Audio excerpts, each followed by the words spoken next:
रब्बे ज़ुल-जलाल के बाबरकत नाम के साथ, जो रहमान भी है और रहीम भी, जो बिन मांगे देने वाला और इंसानी कोशिशों और उसकी सच्ची मुखलसाना मेहनतों को समर आवर बनाने वाला है। आपका होस्ट दाऊद ताहिर अपनी चैनल दाऊद ताहिर के साथ के ज़रिया आपसे मुखातिब है। व्यूअर्स, एक दो रोज़ पहले हिंदुस्तान से छपने वाले अखबार ट्रिब्यून में एक ख़बर शाया हुई है, जिसके मुताबिक लाहौर में वाक़े सर गंगा राम की समाध को अवामुन्नास के लिए दोबारा खोला जा रहा है। अखबारी इत्तलाआत के मुताबिक ये समाध कमोबेश 10 साल अवामुन्नास के लिए बंद रही। व्यूअर्स, मैं 2003 के आखिर में लाहौर में तैनात हुआ तो मैंने लाहौर के अक्सर तारीख़ी मकामात को एक बार फिर देखा। इनमें सर गंगा राम की समाध भी शामिल थी, जो टकसाली दरवाज़ा के बाहर, या यूँ कह लीजिए कि लाहौर के इलाका कसूरपुरा के करीब कच्चा रावी रोड पर वाक़ थी। उस वक़्त ये समाध, जिसकी इमारत अपने वक्त में यकीनन बहुत खूबसूरत होगी, अवामुन्नास के लिए खुली थी और इस हद तक कि महल्ले के बच्चे भी इसमें आकर क्रिकेट और तरह तरह के खेल खेला करते थे। कई साल गुजर गए बीच में, मुझे दोबारा वहाँ जाने का मौका नहीं मिला, लेकिन इस अरसे में मैंने सर गंगा राम के बारे में बहुत कुछ पढ़ा और उससे उनके बारे में बहुत कुछ जाना। गंगा राम जो हैं वो ननकाना साहिब के करीब एक गांव है, मांगटा वाला। वहाँ पर पैदा हुए थे 1851 में। वालिद इनके दौलत राम पुलिस में एक मामूली एहलकार थे। किसी वजह से जल्द ही ये घराना अमृतसर मुंतकिल हो गया, जहाँ से इन्होंने मैट्रिक किया। फिर गवर्नमेंट कॉलेज लाहौर में पढ़ते रहे और बाद में उन्होंने रुड़की के इंजीनियरिंग कॉलेज से, जिसका नाम थॉम्पसन इंजीनियरिंग कॉलेज था, इंजीनियरिंग की डिग्री हासिल की।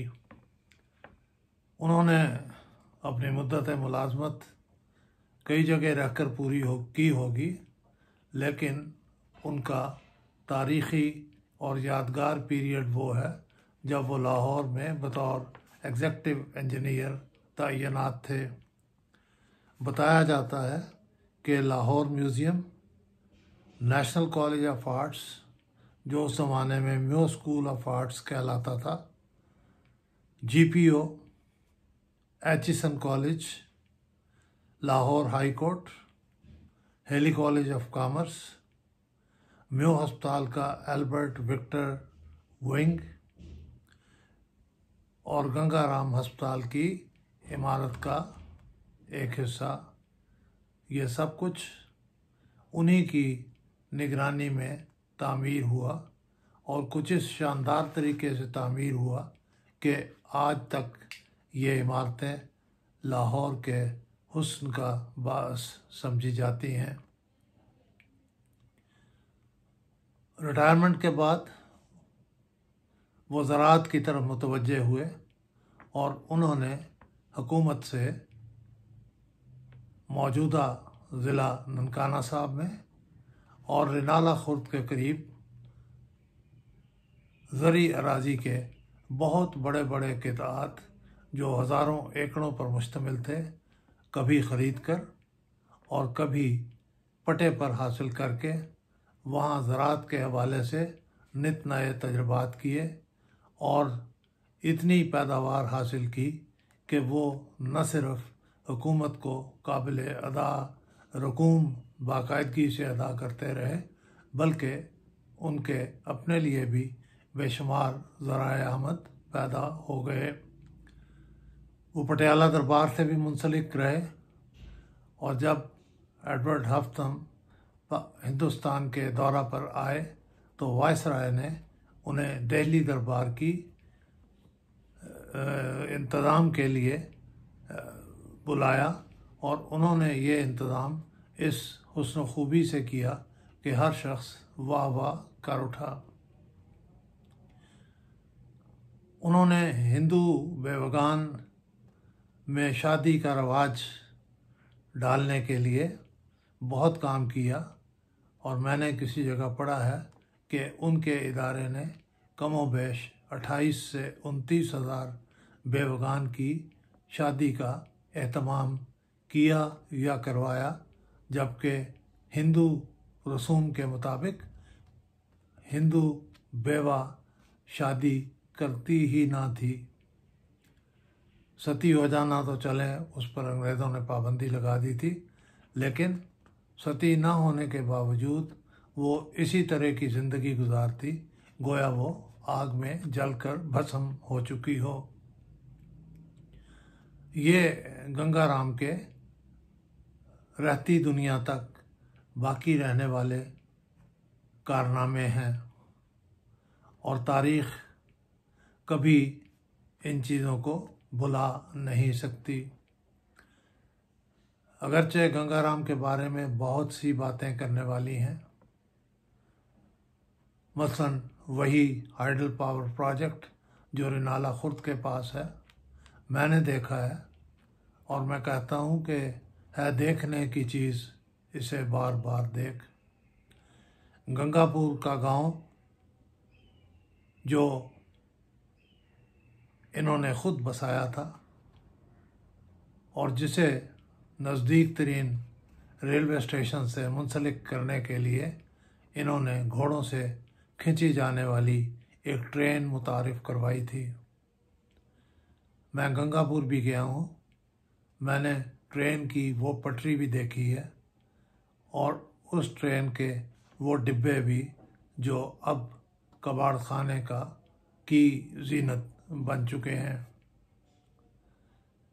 गंगाराम आज इस दुनिया में मौजूद नहीं, उन्होंने 1925 में इंतकाल किया था, लेकिन उनकी ये बातें आज भी लोगों को याद हैं और क़यामत तक याद रहेंगी। ऐसे में उनकी समाध की हिफाजत एक तरह से हमारी कौमी ज़िम्मेदारी भी थी, लेकिन बताया जाता है कि कोई 10-11 साल पहले उस पर बाज़ अनासिर ने कब्ज़ा कर लिया था और वो किसी तरह ये कब्ज़ा छोड़ने के लिए तैयार न थे। अखबारी इत्तलाआत के मुताबिक हुकूमत इस अरसे में मुसलसल कोशां रही कि उनको यहाँ से बाहर निकाले। वो निकल तो गए, लेकिन उन्होंने समात का सत्यानाश कर दिया और वो इमारत जो अपने वक्त में लाहौर की अच्छी खूबसूरत इमारत में शुमार होती थी, मलबे का ढेर बन गई।